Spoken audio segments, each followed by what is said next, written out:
Salve pessoal, tudo bem? Davi Vega com vocês novamente. Bom, hoje eu quero dar continuidade aqui à série de comentários sobre livros e filmes diversos que eu venho fazendo, né? Sempre com o respaldo numa boa literatura, num bom cinema, peças de teatro também, ou peças de arte que possivelmente possam gerar alguma discussão mais profunda, filosófica, sociológica ou antropológica, né? Bom, antes de dar continuidade ao vídeo, eu peço encarecidamente, se vocês gostarem, para dar o like, curta, se inscreva, compartilhe para aquele seu amigo ou amiga que também gosta do tema, sobretudo se eles são da área de humanas, né? Aí com certeza eles vão gostar dos títulos e dos temas que eu trago aqui nesse canal. Esse meu canal, ele é patrocinado pelo sebo Só Pepitas. Só Pepitas é um sebo destinado a obras raras, né, a livros raros, que eu vou deixar o link para o Instagram da página deles aqui na descrição desse vídeo. Segue eles lá, toda hora eles postam livros muito raros lá, e uma boa parte dos livros aos quais eu leio aqui e faço comentários e resenhas aqui nesse canal, eu adquiro através do sebo dos meus grandes amigos Douglas e Simone, né? Assim como as viagens, os livros são algo que você gasta e fica mais rico, né? Cultura nunca é demais, né? Seja através de uma boa viagem ou de um bom livro, né? Bom, hoje, especificamente, eu quero falar de um dos autores que eu mais gosto, né? É um autor português, né? Nascido em Monforte do Alentejo, né? Antônio Sardinha. Monforte do Alentejo, né? Em 1888 ele nasceu no Alentejo, lá em Portugal. Antônio Sardinha, eu tenho um vídeo dele aqui comentando sobre ele, com base no livro do Rui Miguel, que se chama Monarquia e Nacionalismo, né? Posso deixar na descrição desse vídeo também o link para essa videoaula. E nesse vídeo eu falo um pouco da trajetória intelectual do Antônio Sardinha. O Antônio Sardinha ele começou como sendo um notório republicano, admirador inclusive de Augusto Conte, né? Mas ele estuda Direito na Universidade de Coimbra, na Faculdade de Coimbra, em 1911, né? E depois dele se formar em Direito em 1911, por volta de 1914, ele vai se tornar um notório monarquista, né? Portugal tem sua república proclamada em 1910, né? E ele vai ser um daqueles monarquistas que defendem a tradição miguelista. Vocês sabem muito bem que Portugal teve uma guerra civil no século XIX, quando Dom Pedro IV, que é o Dom Pedro I aqui do Brasil, após proclamar a independência do Brasil, ele volta para Portugal, quando estava tendo uma rebelião na cidade do Porto, em Portugal, e ele lidera uma guerra contra seu irmão Dom Miguel. Né? Dom Miguel era mais absolutista, vamos dizer assim, e Dom Pedro I, ou Dom Pedro IV, ele era mais liberal. E a linha liberal saiu vitoriosa. Né? Houve diversas tentativas de restauração, por exemplo, na Espanha vizinha, com Cánovas del Castillo, depois da proclamação da Primeira República Espanhola, que durou apenas 2 anos apenas, né? E teve todo aquele processo da restauração. E esse processo da restauração vai influenciar também o país vizinho Portugal, e é baseado nisso que o Antônio Sardinha, em 1919, contra a República proclamada em 1910, ele encabeça uma tentativa de espécie de golpe, né? Um golpe de restauração em Portugal da monarquia. Ele, junto de outros notórios integralistas lusitanos, como o próprio Hipólito Raposo, né? Embebidos dos ideais de Ernest Renan, o Ernest Renan que influenciava as ideias da Ação Française, né? Ação Francesa, né? Do Charles Maurras, né? Enfim, então é nesse imbróglio todo que o Antônio Sardinha, se tornando um monarquista, ele vai tentar dar um golpe, esse golpe fracassa e ele é exilado na Espanha, no país vizinho. E quando ele esteve em Espanha, ele percebeu que o nacionalismo português dele poderia ser ampliado a toda a questão ibérica. E aí ele vai defender uma espécie de união ibérica com os argumentos de que na época do Felipe II, que eu já vou falar o contexto histórico do Felipe II sendo o rei tanto da Espanha quanto de Portugal, ele fez uma espécie de União Ibérica que respeitou a independência de Portugal. Portugal nunca foi engolido, Portugal nunca foi anexado simplesmente pela Espanha na União Ibérica, que aconteceu de 1580 a 1640. E uma nova União Ibérica, sob a bandeira do hispanismo, ela seria necessária. Essa bandeira do hispanismo vem da ideia de que tanto os portugueses quanto nós brasileiros somos hispânicos também, e que vem da antiga província romana da Hispânia, que era Tierra de Conejos, terra de coelhos, né? A Hispânia para os romanos englobava tanto Portugal quanto Espanha. Aí você tinha a Bética, a Tarraconense, a Lusitânia, né? A Lusitânia, a Tarraconense ali pegando mais o norte, indo lá para a parte da Catalunha, e a Bética ficava na parte da Andaluzia, né? E sempre teve uma confusão muito grande entre a Andaluzia espanhola e o Algarve português, né? Bom, mas isso já é uma outra história. Na verdade, seria o Algarve uma espécie de extensão da Andaluzia, muitas vezes é visto dessa forma, né? Bom, mas na verdade, tanto os portugueses quanto os brasileiros são hispânicos. E esse termo hispânico vem do conceito do Zacarias de Vizcarra, né? Aquele padre espanhol que viveu na Argentina.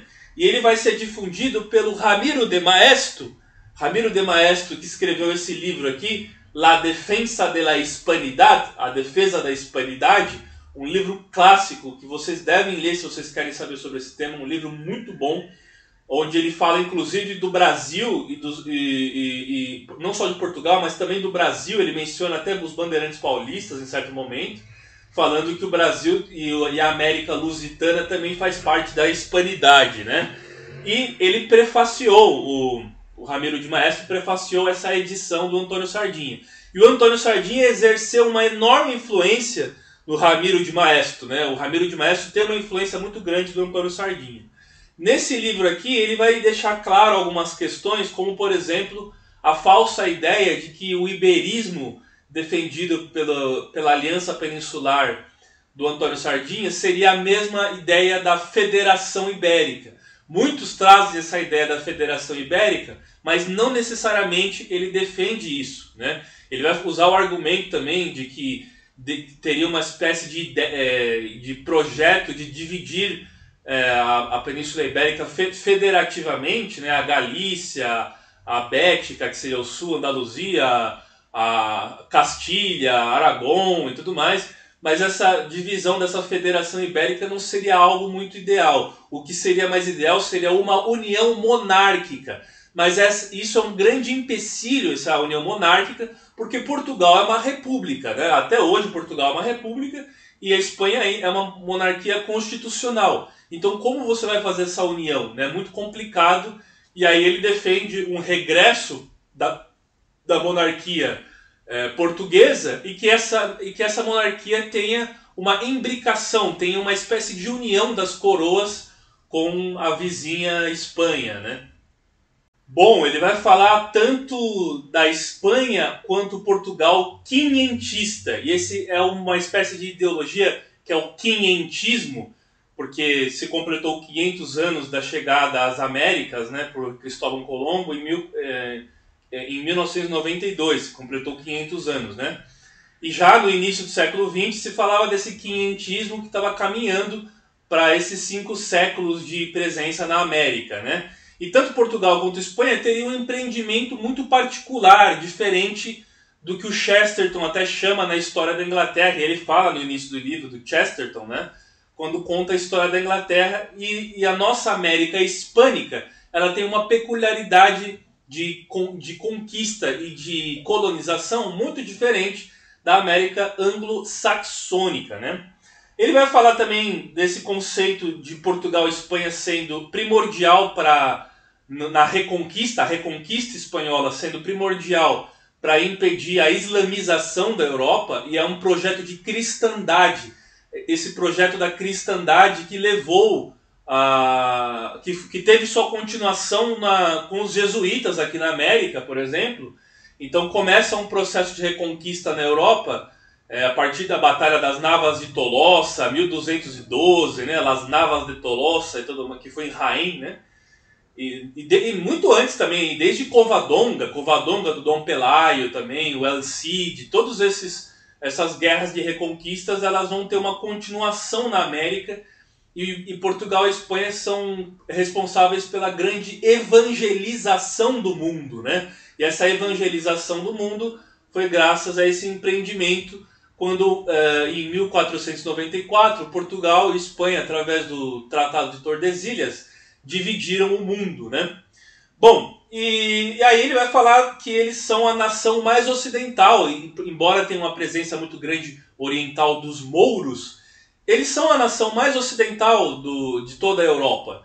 Até pela questão daquele cabo da Finisterra, né? Finisterrae, o fim da terra, ali que é a porção mais ocidentalizada ali da Península Ibérica, assim, e de toda a Europa também, né? Isso é uma coisa que o Ramiro de Maestro vai falar também, né? Bom, ele vai falar que houve um Portugal pós-pombalino, né? Vocês lembram do Marquês de Pombal, que ele era um notório nacionalista português, contrário às ideias castelhanas, né? E naquela época tinha aquela ideia da ameaça de Castela. E o Antônio Sardinha, nesse livro, ele vai falar que não havia essa ameaça de Castela. Essa ameaça de Castela poderia ser tanto uma ameaça de Castela para Portugal, quanto uma ameaça de Lisboa, vamos dizer assim, para Castela. Porque os portugueses também representavam uma ameaça aos espanhóis. Não era só essa ideia de que Cabral saiu navegando de Portugal porque tinha uma ameaça, ou os navegantes anteriores a ele, né, que contornaram a África, o Vasco da Gama e todos aqueles outros. Não necessariamente eles saíram com a sua saída, com a facilidade da saída do Atlântico que Portugal tem, não necessariamente essas navegações se deram por conta da ameaça de Castela, porque Castela também foi ameaçada por Lisboa. E vale lembrar que o padre Antônio Vieira, ele tinha uma ideia do Quinto Império, onde a capital desse Quinto Império seria Lisboa, né? E engoliria a Espanha também. Então é uma falsa noção. E essa falsa rivalidade entre Portugal e Espanha, ela se dá muito também por conta da Batalha de Aljubarrota. A Batalha de Aljubarrota foi quando os portugueses venceram os espanhóis, né? E sucessivas vitórias aconteceram de Portugal contra a Espanha. E ela é exaltada, é sempre trazida a Batalha de Aljubarrota, exaltada como um sentimento português anti-espanhol, anti-hispânico. É como se os portugueses não fizessem parte desse mundo hispânico. E aqui no Brasil a gente tem um pouco disso também. É como se a gente não fizesse parte desse restante da América hispânica, o que nos torna muito mais próximos até dos Estados Unidos do que nossos irmãos vizinhos aqui. O que é um grande erro, porque nós somos latinos também, viemos do Lácio, lá do Roma, do Lácio, das línguas românticas, das línguas vernáculas latinas, e o nosso modus vivendi católico tradicional é exatamente o mesmo que forjou as nossas nações vizinhas e amigas, né? Nós temos muito mais em comum com elas do que com os Estados Unidos, né? Bom, ele vai falar que no contexto da União de da Espanha, né, pela Isabel la Católica de Castilha e Fernando de Aragão, eles respeitaram a independência do rei Dom João II, né? O Dom João II de Portugal teve a sua independência respeitada, mesmo no contexto da União da Espanha. E logo depois teve as navegações, né, e o 12 de outubro, que é o dia da hispanidade, com a chegada dos espanhóis na América, né? Bom, e ele cita no livro, logo no início do livro, o Oswald Spengler, né? O Oswald Spengler que escreveu aquele livro, A Decadência do Ocidente, né? E eu tenho esse livro, já fiz um vídeo também, eu posso deixar na descrição desse vídeo, no meu vídeo sobre o Oswald Spengler. Ele vai falar que o Spengler, ele fala, por exemplo, deixa eu ver se eu acho aqui, ele fala que os espanhóis imprimiram sua civilização própria uma matriz mundial. Então o Spengler admirava muito o mundo hispânico, né, e o Império Espanhol, assim como o próprio Bismarck. O Bismarck tem uma frase muito famosa que fala que a Espanha será a grande nação, a maior nação do mundo depois que ela parar de se contaminar internamente. Ou seja, as lutas fracionárias dentro da Espanha, os independentismos da Catalunha e dos bascos, os regionalismos, tudo isso destrói o que é a Espanha, né? Do momento que a Espanha conseguir resolver esse problema, ela voltará a ser a maior nação do mundo, segundo o Bismarck, né? E o Oswald Spengler, então, fala que os espanhóis, e incluindo também os portugueses, né? Eu incluo também os portugueses, imprimiram uma sociedade muito peculiar, e uma sociedade que tem uma matriz muito forte, muito bem definida, do sentimento hispânico, né, da raça hispânica, do que é ser hispânico, né? Bom, e aí teve o casamento do filho de Dom Alfonso com a herdeira de Fernando e Isabel. Dom Alfonso casou seu filho com a herdeira de Fernando e Isabel, e aí nesse contexto, logo depois, tem a Batalha do Alcácer Quibir, onde Dom Sebastião, que era o herdeiro do trono português, desapareceu no norte da África lutando contra os mouros e ficou vaga a monarquia portuguesa. E o Felipe II da Espanha, que era o vizinho, era o parente mais próximo.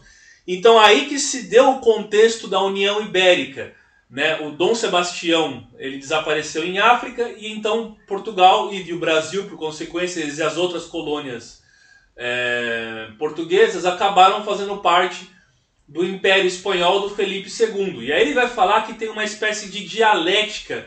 Vocês sabem que Portugal foi o primeiro estado moderno, né?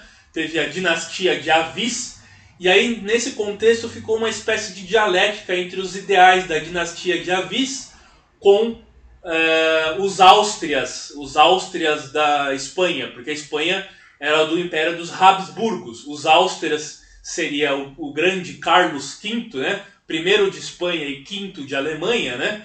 O Carlos V era um dos Áustrias, o Felipe II era também da tradição dos Áustrias, e aí vai ter uma dialética antagônica com a casa real da dinastia de Avis.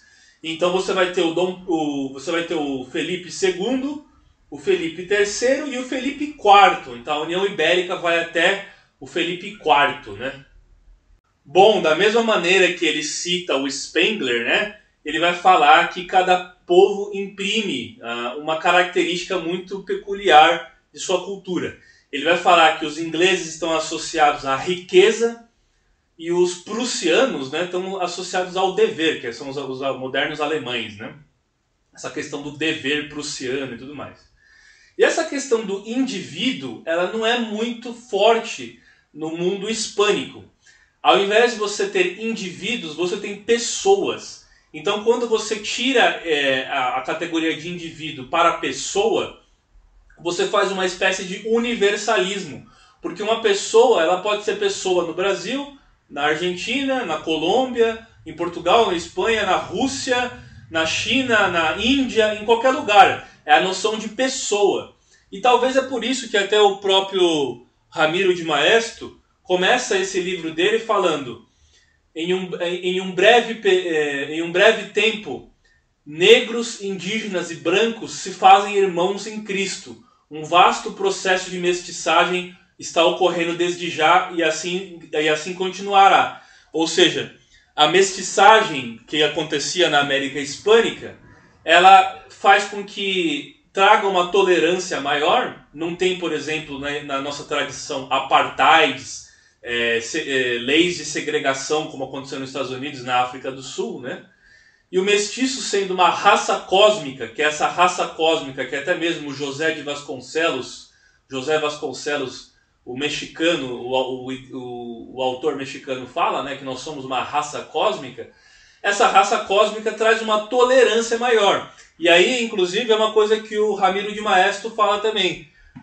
Para mim, um homem sempre será um homem, seja ele de qual cultura ele pertence. E para os hispânicos, isso foi provado durante a imigração, seja de nipônicos, seja de libaneses, seja de sírios, de armênios, de italianos aqui no Brasil, todos eram vistos como seres humanos. A questão da pessoa, ela estava acima de sua nacionalidade. E é uma tolerância, algo muito bonito que a América Hispânica, e que eu incluo o Brasil também, tem a mostrar para o mundo justamente. Não que não tenha racismo, que não tenha problemas, é claro que tem, não tô falando que isso aqui é uma democracia racial, mas que tem um modelo muito mais tolerante, e a gente sabe que tem o homem cordial, que a tolerância dele não é bem tolerância e tudo mais, que tem as falsas máscaras do convívio social e que mascaram uma sociedade totalmente violenta, a gente sabe disso, o Brasil é uma nação totalmente violenta, né? Mas de certa forma, esse é um legado de uma democracia, vamos dizer assim, mais propriamente dita, onde um país multicultural consegue viver com as múltiplas culturas, as pluriculturas, vivendo no seu solo. E não só vivendo no seu solo, mas se mesclando, né? Diferente dos Estados Unidos, as culturas elas se fundem aqui no Brasil. Nos Estados Unidos não, elas se mantêm mais original, né? Por isso que lá você tem a Little Italy, Chinatown e tudo mais. Aqui você tem, por mais que a gente tenha liberdade aqui em São Paulo, ela está totalmente mesclada, misturada, não é só oriental que tem lá. Os bairros do Bexiga, hoje a maior parte das pessoas que estão lá vem do Nordeste, né, são nordestinas, são de outros lugares do Brasil. Tem italiano, tem nordestino, tem de tudo, é uma miscelânea total, né? Bom, e nesse livro aqui o Antônio Sardinha vai dizer também que o individualismo, esse individualismo que justamente não pegou na civilização hispânica, é algo que está matando a Europa. E ele já escrevia isso na década de 20, né? Imagina se ele estivesse vendo como que estão as coisas hoje, né? Bom, ele vai falar que os hispânicos, eles são uma civilização contemporânea que não é de consumidores, e sim de criadores. Né? A base da sociedade hispânica é a criação. Nós estaremos fazendo a criação. Nós criamos muito mais do que consumimos, né? E essa criação, ela está muito ligada ao tempo lento. E aí tem aquela obra do Gilberto Freire, O Brasileiro entre Outros Hispanos, que eu usei muito para escrever meu livro. Esse livro aqui, A Hispanidade para o Mundo Lusófono do Século XXI, é um livro de minha autoria. Vou deixar o PDF desse livro na descrição desse vídeo aqui, caso vocês queiram baixar, mas vocês podem comprar na editora Grifo também. Vou deixar o link para adquirir o livro físico, né? Onde eu defendo uma união ibérica nesse livro aqui, né? Sob a bandeira do hispanismo, né? E esse tempo lento, que é o que o Gilberto Freire fala, seria um tempo não estrutural, não é o tempo do relógio. E é uma outra lógica que faz com que a gente seja aquele tipo de povo eminentemente aristocrata, mas não no sentido negativo da palavra aristocracia, como aquela aristocracia corrupta de Versalhes, mas de um povo que tem uma outra lógica que não é do homo faber, não é do homo faber que fabrica, que produz, que trabalha, do operário que trabalha na empresa e é conduzido pelo tempo estrutural do relógio, né? Do relógio, dos afazeres, que seria o tempo do mundo industrial. Não é o tempo do mundo industrial. É um outro tempo, uma outra lógica que faz com que a gente seja um povo de artistas e poetas. É o tempo do poeta, é o tempo do artista que cria, que inova, que filosofa, é o tempo do filósofo, né? É muito bonito isso, embora isso venha se perdendo por conta da introdução cada vez maior da sociedade industrial e da urbanização. A urbanização vem mudando drasticamente essa lógica, não só no Brasil, mas na Península Ibérica também, e no restante da América também, né? Cada vez mais a lógica do trabalho, né? A lógica da produção, ela vem alterando essa característica, que é uma das características mais belas que tem do povo ibérico, né? Além da raça ibérica que ele fala, sobre a raça hispânica e tudo mais, ele vai falar da questão da leyenda negra, né? A leyenda negra, que chama de lenda negra, é aquela ideia muito feita pelos protestantes, né? Pela Inglaterra, pelo Guilherme de Orange, né? sobre contra os espanhóis, contra o hispanismo, né? Falando da sua atuação na colonização. Aí tem aquela ideia do Bartolomé de las Casas, do padre Bartolomé de las Casas também, que fez um desfavor a toda essa ideia de iberismo também, né? E ela vai ser usada pelos Estados Unidos muitos anos depois da Guerra Hispano-Americana, né? Mas ele ressalta aqui e desconstrói os argumentos negativos da presença da Espanha no mundo e por consequência de Portugal também, da lenda negra, né? Bom, ele vai falar que nesse contexto do Felipe II, que foi o apogeu do Império Ibérico, né, espanhol como um todo, como eu disse, ele respeitou a independência de Portugal. Portugal era um estado independente, assim como o Brasil também não era necessariamente um virreinato, um vice-reino da Espanha, mas tinha sua independência respeitada. Eles conseguiram expulsar os holandeses, né? O invasor neerlandês Batavo da costa brasileira, né? Devolver uma luta em que os mestiços na Batalha de Guararapes, logo após, conseguiu fazer essa façanha por conta dos exércitos dos terços, né? Dos terços de Córdoba e tudo mais. Os terços espanhóis venceram, comandados por Henrique Dias, um comandante negro, né? Venceram os holandeses, né? Uma batalha da qual esteve o Raposo Tavares também, né? Uma batalha de sentimento nacional. Eu acho que o Brasil ele se forma com sentimento de nação a partir da Batalha de Guararapes, né? Ele vai falar que no contexto do Felipe IV, do Felipe III, depois do Felipe IV, no contexto do Felipe IV é que os Braganças, né? Os Braganças fizeram uma manobra para o fim da União Ibérica e aí finalmente a União Ibérica acabou, graças a uma manobra da Casa Real dos Braganças contra o Felipe IV, né, que era Habsburgo. Mas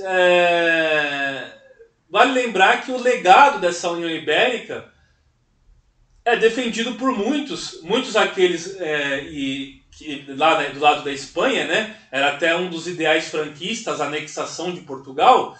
Mas o curioso é que o Antônio Sardinha ele escreve com o viés de um português, né? É a defesa da União Ibérica pelo viés de um português, né? E um dos maiores livros que defende a União Ibérica, que é o Aliança Peninsular, foi escrito por um português, né? Por um português do Alentejo.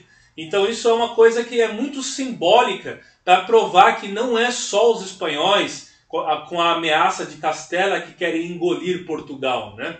E Portugal contribuiu também para as artes e para o próprio exército espanhol, cedendo muitos dos seus soldados. E no contexto da colonização da América, os espanhóis contribuíram com Portugal com muitos dos jesuítas. O padre Anchieta, por exemplo, é um dos jesuítas espanhóis e muitos da Companhia de Jesus, que era espanhola, vieram para a América Portuguesa, como por exemplo nas missões ali no sul do Brasil, com a tríplice fronteira com Paraguai e Argentina, ali na Foz do Iguaçu. Essas regiões das missões eram de jesuítas espanhóis, boa parte deles, né?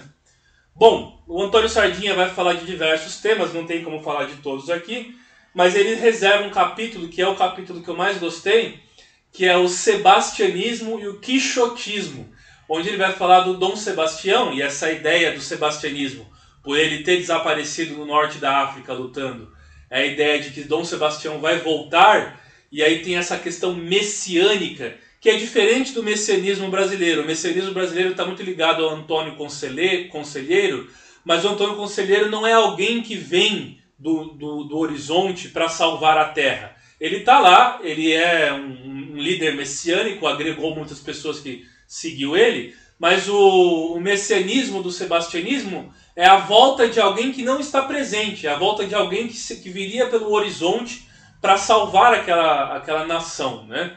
E o Dom Quixote, ele exprime uma das maiores características do povo espanhol. Não é à toa que o próprio Ortega y Gasset escreveu aquele livro Meditações do Quixote, né? Meditaciones del Quijote, que ele vai falar que é aquele povo dado ao mundo das ideias, dado ao mundo do idealismo, né? Onde loucura que é uma loucura do romantismo, seria uma loucura romântica, ela se fundiria com a realidade, e a realidade dura, nua e crua, o pragmatismo, o realpolitik, muitas vezes é muito maçante e danoso para os idealistas espanhóis e também portugueses, embora os portugueses, como o próprio Sérgio Buarque de Holanda fala, eles sempre foram mais céticos que os espanhóis.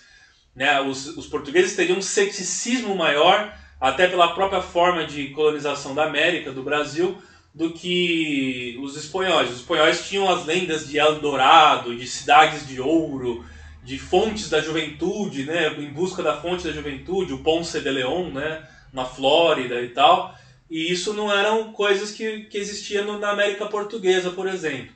Mas, de certa forma, tanto Portugal quanto Espanha compartilham de uma característica mais romântica se comparado ao pragmatismo da América anglo-saxã, né? E para terminar o vídeo, acho que dá tempo aqui ainda, eu separei um trecho do livro que eu quero ler para vocês, quanto ao Antônio Vieira, nessa ideia de que se fala de uma federação ibérica e se falava de uma confederação ibérica que inclusive incluiria a união de Portugal, Espanha e o Brasil. O Brasil seria parte disso também. Mas eu quero falar que é justamente que desmente essa ideia de federação ibérica nesses moldes que ela foi defendida por uma união das duas coroas, né, que seria justamente uma união mais verdadeira. O texto fala assim: mas o padre Antônio Vieira enganava-se, supondo que uma transferência da capital Madrid para Lisboa motivaria na península o predomínio de Portugal. Sem dúvida que, seguindo a tradição irresistível dos litorais, Castela passaria a incorporar-se na influência da vertente atlântica da península. Mas não resta dúvida também que o Aragão e a Catalunha se desviariam por imposição das próprias leis geográficas para um rumo abertamente oposto.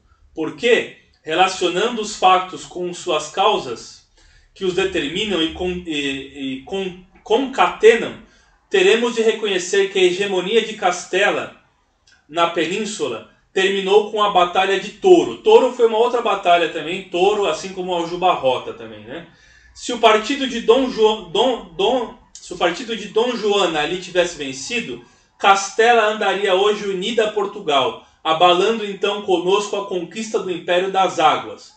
Venceu o partido de Isabel e, no fim das contas, os conflitos subsequentes da Itália e da Europa Central. Ou seja, se não tivesse havido essas batalhas no passado, muito possivelmente o sonho da União Ibérica existiria, né? E, bom, independente se é uma federação ou confederação, eu defendo que haja uma união de Portugal e Espanha, mas uma união simbólica. Não que Portugal perca sua soberania ou a Espanha perca sua soberania, mas que haja uma aproximação cultural e simbólica, né? E que acabe com esse dito popular de Portugal, né? Da Espanha nem bons ventos, nem bons casamentos. Isso tem que acabar, né? Porque da Espanha sim podem ter bons casamentos e bons ventos que fazem essa união, assim como aqui na América o Brasil deve se aproximar mais dos seus países vizinhos para a gente mostrar para o mundo o hispanismo como uma alternativa global, né? O Alberto Buela, ele escreveu sobre o hispanismo como uma alternativa, como quarta teoria política, né? Ele vai nesse lado do mundo multipolar também, mas o hispanismo seria realmente isso, seria uma anulação dessa ideia do Ocidente que se tem hoje, americanizado, mercantilizado, industrializado, mas da mesma forma também não é o orientalismo, também não é o Oriente. Ele seria ficaria numa situação intermediária. O hispanismo é uma situação intermediária entre Ocidente e Oriente e tem muito a mostrar para o mundo, sobretudo através de uma aliança peninsular, dando o exemplo de uma real globalização, a verdadeira globalização, que é essa globalização mais tolerante, mais unida, baixo as duas línguas, português e espanhol, que são uma das mais faladas do mundo e que exprimem muito bem a nossa identidade e nacionalidade.